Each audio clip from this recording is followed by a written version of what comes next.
following program is a partnership between Shaw TV, Health Initiative for Men, and the GLBTQ community.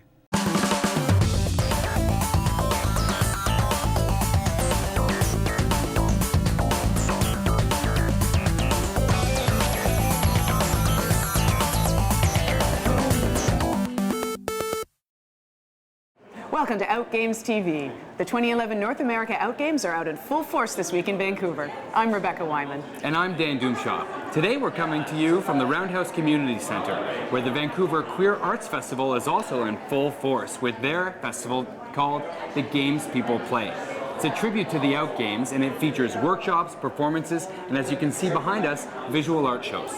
We'll be coming to you all week with coverage of the sports, spectacles, and human rights elements. Our highlights today include Texas Hold'em poker and a chance at $20,000, softball with our own team, the Vancouver Heat, and a love story that started way back in the Gay Games, 1990. But up first, we all know that smoking is bad for us. Reporter Matthew Perry is going to show us why it's particularly harmful to the LGBTQ community. There's a wonderful world of softness. Softness and freshness are not necessarily the adjectives we associate with smoking these days. Joseph Urban, smoking cessation counsellor at the Jewish General Hospital in Montreal, is concerned that too many people in the LGBT community still think that tobacco is their friend. As a matter of fact, there have been some studies in the States that showed that when the tobacco industry targeted the LGBT community, that some members of the community thought that it was a friend of the LGBT community by having the perception that the tobacco industry is accepting and validating the LGBT community. Speaking at the Human Rights Conference, Urban illustrated that there was good reason for our community to worry. We know through studies that have been carried out in several jurisdictions in the United States that the rate of tobacco is much higher among the LGBT community than the general population. But help is out there if you look for it. We've developed a certain program for stopping smoking if gay men want to stop smoking, and we certainly will never tell anybody what they need to or don't need to do. But it's about using information, looking at the motivation around stopping smoking, and then giving them the tools to stop smoking. Joseph Urban also had some advice for me, a former smoker, on staying tobacco-free. Very easy. One leads to two, leads to many. In other words, once you quit, you cannot even have one puff, because if you allow yourself to have one puff, it'll lead to two and it'll lead to many. So from a physiological, cognitive point of view, not even one puff. This is Matthew Perry, reporting for Outgames TV at the Human Rights Conference. We'll have more from the Human Rights Conference, including sexuality in schools, a bit later. Right now, a brush with Lady Luck at Texas Hold'em Poker at Edgewater Casino.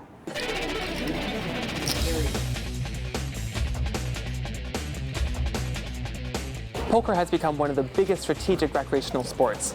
This year, the Outgames is proud to host the Texas Hold'em Poker Tournament here at Edgewater Casino. When it comes to the sport of poker, everyone has their own strategy. Beyond winning, the mental stimulation about just basically trying to best another person.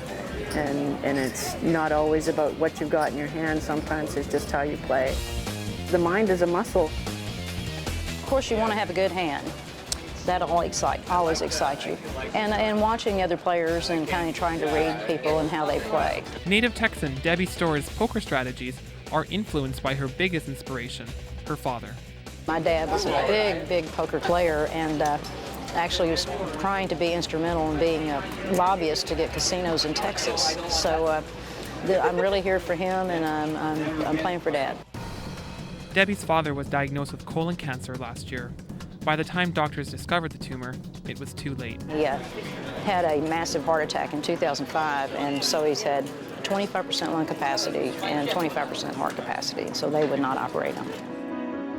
We put him in intensive care on Sunday 2 weeks ago, and he was released on Monday, and he died this past Thursday night, so yeah.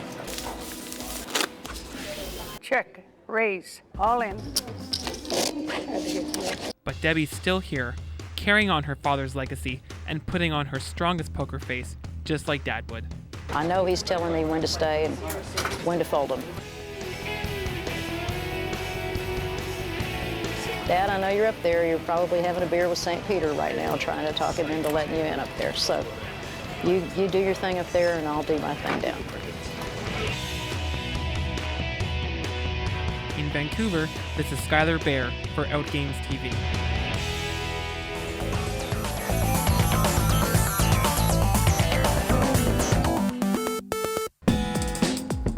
Looks like it's a gorgeous day to go running out here. Tom Sater and Trevor Tang love to run. In fact, running brought them together 21 years ago when Vancouver hosted the Gay Games. It's actually a love at first sight. We traveled up here from the same area in California, but we hadn't met until we were at a reception for the sports people, and I don't know, I saw him from across the room, and I don't know, some sparks flew, I guess, or something. I saw this very handsome gentleman from across the room, and he came over, but I always jokingly say he floated over and started talking to me. The rest is history. As a couple, they've competed in other gay games around the world. I remember it was very hot and humid when we first arrived there. Running for us and our relationship, I think it makes it, it's a real nice time for us to share something that we both enjoy. But when it comes to competing, we're both fairly competitive, and I'm always trying to push for him to do his best, and likewise. San Jose, California was the setting for their wedding and where they called home up until 3 years ago when they moved here to Vancouver. We've always loved the city. We've traveled around the world, but I still consider this the most beautiful city in the world. It's really exciting. It's really special for us because we did meet here in the 90 games, and so we're really excited to be able to be a part of that again 21 years later. I'm Larry Colsey for Outgames TV. If you want to cheer Trevor and Tom on, they're running a 5K on Saturday. And now we're going to take you to Softball City in Surrey, where our reporter Skylar Bear met up with a few teams, including our own Vancouver Heat, where he learned how to throw a pitch. All those pitchers and catchers, I do love softball. Softball has become one of the biggest and most inclusive recreational sports in the gay community. I think softball has grown so much in Vancouver because it's actually an inexpensive sport to play. Our membership fees are actually quite low. It makes it affordable for everyone to play, and also it's so inclusive. We welcome everybody. We're so supportive of anyone in the community that wants to play. We have 2 divisions, recreational and competitive, so if you're intimidated by higher level of play, you can play in the recreational division, and we're just very welcoming to anyone that wants to join our league. It started out with just some people drinking in the bar and saying, you know, we should all go out and go play softball together. So they organized a couple teams, and then 2 became 3, which became 4, and now our league is 15 teams strong. We wanted to be supportive of the Outgames, so I'm really excited that it's happening. I'm really excited that the out-of-town teams are excited to be here. We've always prided ourselves to be Milwaukee, to be the most Canadian-American city, and so we're having a great time, and we love the fact that we're the only American team here. We actually volunteer during all of the Milwaukee Brewer baseball games, and we raise money at one of the concession stands. So their incentive this year was the Outgames. Pretty much all just a good group of guys that like to drink and play beer, or play ball, and drink beer. We hope we have the best showing we can possibly do. Hopefully we'll bring home a medal. If not, we've still had a great time in Vancouver. The softball tournament here is all-inclusive, and anyone from inexperienced to experienced can join, and so Darcy here is going to show me how to pitch. It's slow pitch that we play, so the biggest difference between that and baseball is the pitching and the ball. We use a bigger ball, and we pitch underhand. I like to use the knees for leverage because it helps you in sort of delivering that arc. So you have to take the ball and sort of wind up a little bit, and then you need to step in, and then I like to use the knees to just give it that extra pop. I'm clearly the amateur here, so all right, let's do this again. All right, so. Pretty good. How was that? Pretty good? Okay. Yeah. See, that's an ideal arc. Try this again. Yes, yeah. Good. Good arc, good delivery. Where do I sign up? It's called the West End Slow Pitch Association, abbreviated WESA. WESA.net is the website. We have our registration every March, 2 divisions, a C and a D. So you can go to the website. We're a very popular league, so sign up early. In Surrey, this is Skylar Bear for Outgames TV. Well, that brings softball to a close for these Outgames, but later on in the show, we're going to set you up for volleyball and take a swing at golf. Up next, Clayton Timko is at the Human Rights Conference. Not trying to impose my view of what that Filmmaker Scott Lays brought his passion for storytelling to Vancouver's Wall Centre for an eye-opening conference on the challenges gay athletes face in the sporting world. While I was an undergraduate, I worked with Senior Dean of Students Mark Schuster to produce a series of short documentaries about LGBT athletes and athletics in a grander scheme as well. It's safe to say we initially set out to tell the stories of LGBT athletes. To get a full understanding of a day in the life of an athlete, Lays packed up his camera and headed to Copenhagen. I took Dean Schuster's class, Sport and Sexuality, and we became friends. He said he was going to the Outgames, and I said, oh, I'd like to go. So, I got my camera. We went to Copenhagen for the World Outgames in 2009. It was great. I captured some wonderful stuff. I followed a couple athletes. Had a wonderful experience. This conference is more than just talking heads. A special multimedia presentation brought the issues to life through interviews with gay athletes and activists. I was depressed my senior year. The biggest reason I was depressed is I couldn't figure out my sexuality and not having anyone to talk to. I've never thought I would leave a sport because of being gay, but there are definitely sports that I didn't even bother trying on the basis of the fact that I'm gay. Like, I would never play basketball, football, wrestling. There's a pretty good list. For me, I think the Outgames, which is a sporting event, first and foremost, I would say, provides sort of a alternative take on LGBT rights. A lot of times people don't think of gay athletes. Scott is grateful to the Gay and Lesbian International Sport Association for helping his project reach a wider audience. Lisa's sort of MO is the sports, culture, and the Human Rights Conference, and I think that's a great triumvirate, if you will. It's kind of a nice blend of things, and it's good because a lot of times you think of sports and you don't think of the culture aspect, or you don't think of the human rights, and to have this sort of all-in-one, this event that's very comprehensive, it's great. I think it's progressive, and I think it's great. For Outgames TV, I'm Clayton Timko. The Human Rights Conference was a 3-day event. Now the city is moving straight on into full-on sports mode and party mode. The Pride Parade is coming up on Sunday, and the closing ceremonies for the Outgames will be held on Saturday. When we come back, we're going to take you to the PAL Theater, where a new show called Confessions of a Mad Drag Queen has been mounted. Stay tuned for more on the 2011 North America Outgames.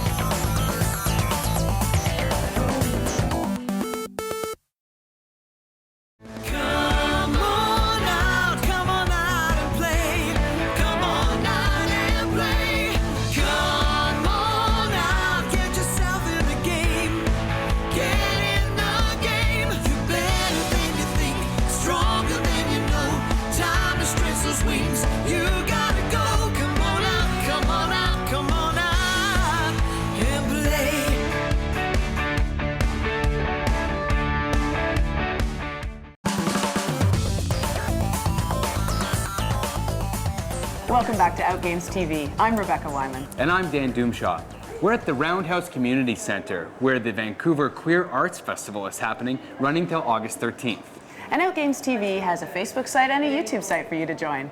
Let's visit Darren Storsley now, our sports reporter, to find out what's been happening with the sports at the Outgames. Thanks, Dan. Thanks, Rebecca, and good evening, everybody. I want to start off tonight's sportscast with a really fun and interesting story about a local tennis athlete named Bronwyn Muirhead. Now, when she signed up for the games, she was told there weren't enough women signed up for tennis. Therefore, the women would have to play against the men. Well, she was a little scared at first, especially after seeing the size and talent of her competitors. But As of right now, let me tell you, she has found her way into the quarterfinals, and there is no more fear left in her. I will update you tomorrow on how she did in the rest of the day and tomorrow as tennis continues. Today we saw day one of track and field, and wow, the United States is already cleaning up that track. In the 110 meter in 45 and over, we have gold, who went to Gwyn Villegas, silver, Reggie Snowden of San Francisco, California. In 25 and over went to Cody McPherson of Seattle, but our hometown boy, Philip Rockerby, or Rocket Boy as we're now calling him, of Coquitlam, walked away with the gold. Way to go, Philip, for Canada. For the women, an 800 meter went to Megan Jenkins of New York. An 800 meter in men's 40 and up went to Martin McKilney, also of New York. An 800 meter 20 and up went to Wilman Fleming of Seattle.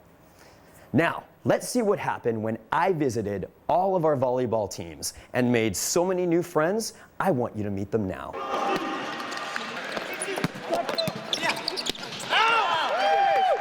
Put me in a gym full of athletes, and I'm bound to leave with many new friends. Let's see who I meet today as I watch the Outgames volleyball tournament.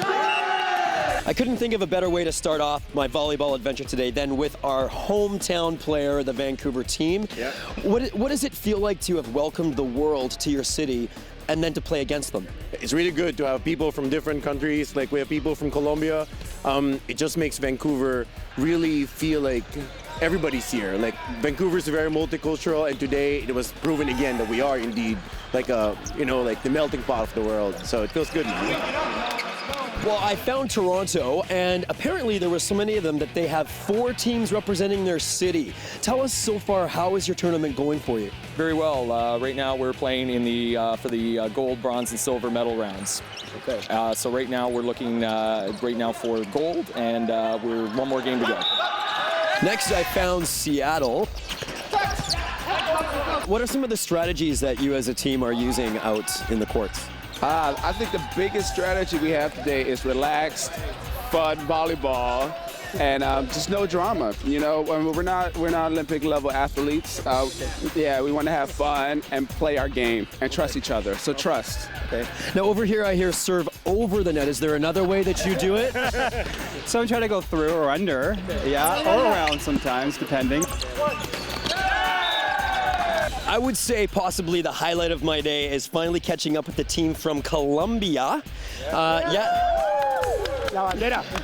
you're the only team from South America, so how does that feel to represent an entire continent here at the Games? We are very happy, and for us it's an honor to be here in this tournament and represent our country. This is our flag. It's a gift for you. This is a gift for me. Yes. Wow. Yeah, Thank you. My heart is a gift for you. Okay. Wow. This is a bag. It's a Colombian bag, Indian. This is handcraft too. Here, I'm gonna. Yes. Okay, what do you think? Am I a good Colombian now? Yeah, very good, very handsome in Colombia. Oh! Yeah. I can't think of a better sign-off than that. For Outgames TV, I'm Darren Storsley, leaving with many new friends. Now, ever since the Colombian volleyball team gave me their bracelet, as you just saw, I have not taken it off, and I'm allowed to tell you now that they just won gold for volleyball. I'd like to think it's because I wore the bracelet, but whatever the case may be, how cool is it that the team who came the farthest won the highest prize? The state of Georgia took silver in that round, and going to Tier 2 in volleyball, Toronto took gold, and Seattle walked away with silver. Now, earlier today, I visited the Golf Championship Tournament, and let's see what happens when they give me tips on how to golf.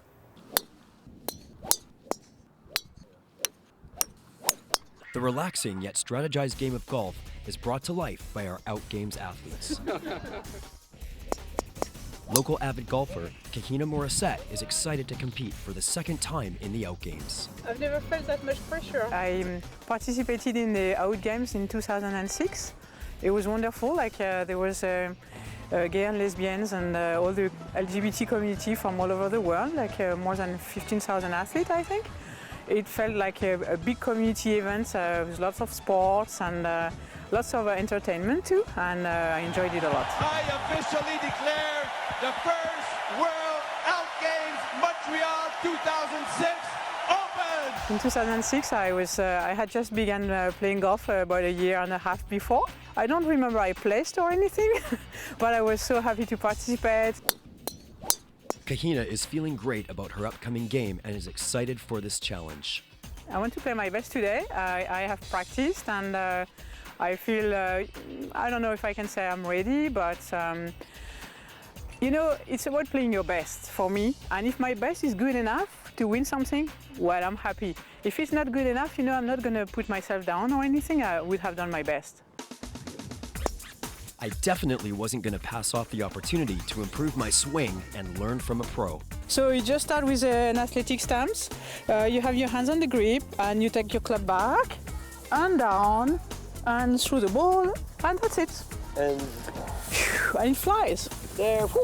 Oh, I can do this. Okay. Yeah. Step by step, though. Yeah. Okay. So first, athletic stance. Absolutely. Yeah. I got the athletic stance. Okay. You do. Then you're gonna hit your ball and go fly your ball this way. That way. Okay. So you put your club on the ground. All right. Club on the ground. And now you take it back. Back.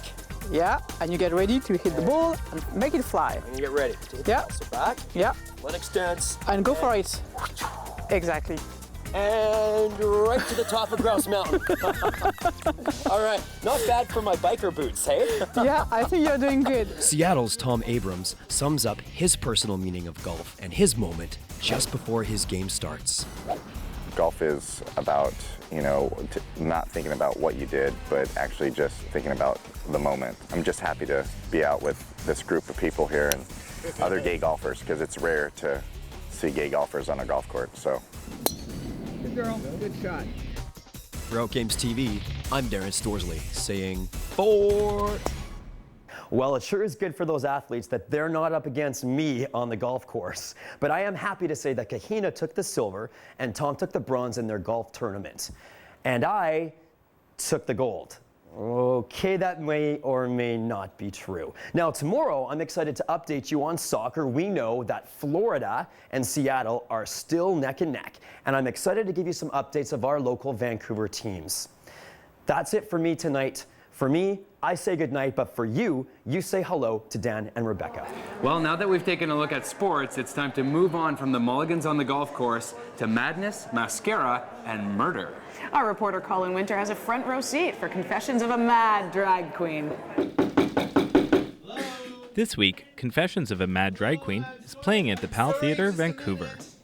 Well, it's the story of Miranda Wrights is being interviewed by a young gentleman who's come to find out about her story because 20 years ago, she went a little crazy and shot a few people. And she spent 20 years in the can, and now she's telling her story. Besides, Sugar and I were a team. David Blue and Jeffrey Fleeler explain about inspiration and influences for the play. She would always drag me up on stage for the encores. I wrote a monologue, which is a writing exercise I often do. Just sit down and just write about a character or let the character speak.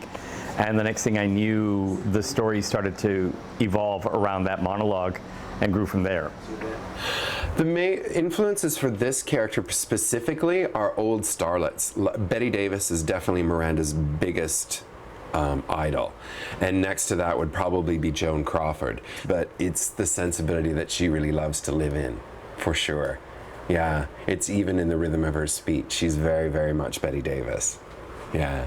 When I'm getting into drag, I certainly embrace my feminine side, which is, you know, I think a part of all of us, but some of us tend more masculine, some of us tend more feminine. Usually in my day-to-day, I tend more masculine, so this is a nice exploration into the other side of my character, where I can be a little softer, a little, I don't know, a little more witty, I suppose you would say, Miranda is, and she's certainly a bit crafty and a little bit devious, so that's fun. It's also very civilized. Yes, very civilized. But I also have some raspberry vodka. There's a lot she covers. There's a lot recounting the past that's kind of, Exciting and heart-wrenching at the same time, I guess you would say. Oh, Jeff and I were so proud of Sugar that night, as were all the rest of the girls. They were amazed that we had kept this a secret so long. Ruby, however, had nothing good to say. She even accused Sugar of not really singing, but just lip-syncing. I love the journey. It's a wonderful story. And without giving away too much, it's just a really, really nice journey as an actor. It's a very colorful character. Here's about 1,200 and... Confessions of a Mad Drag Queen will be on until Saturday, July 30th. Make sure to check it out.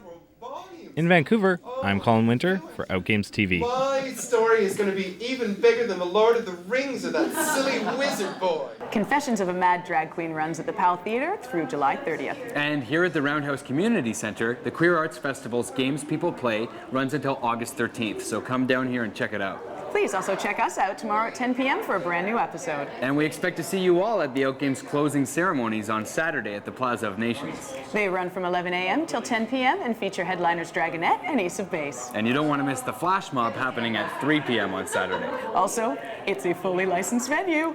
For more Outgames coverage, please visit us on our YouTube and Facebook pages. That's all we have time for now. Thank you so much for joining us. Thanks. This flag will fly over the next week as we celebrate Pride and the North America Outgames here in Vancouver.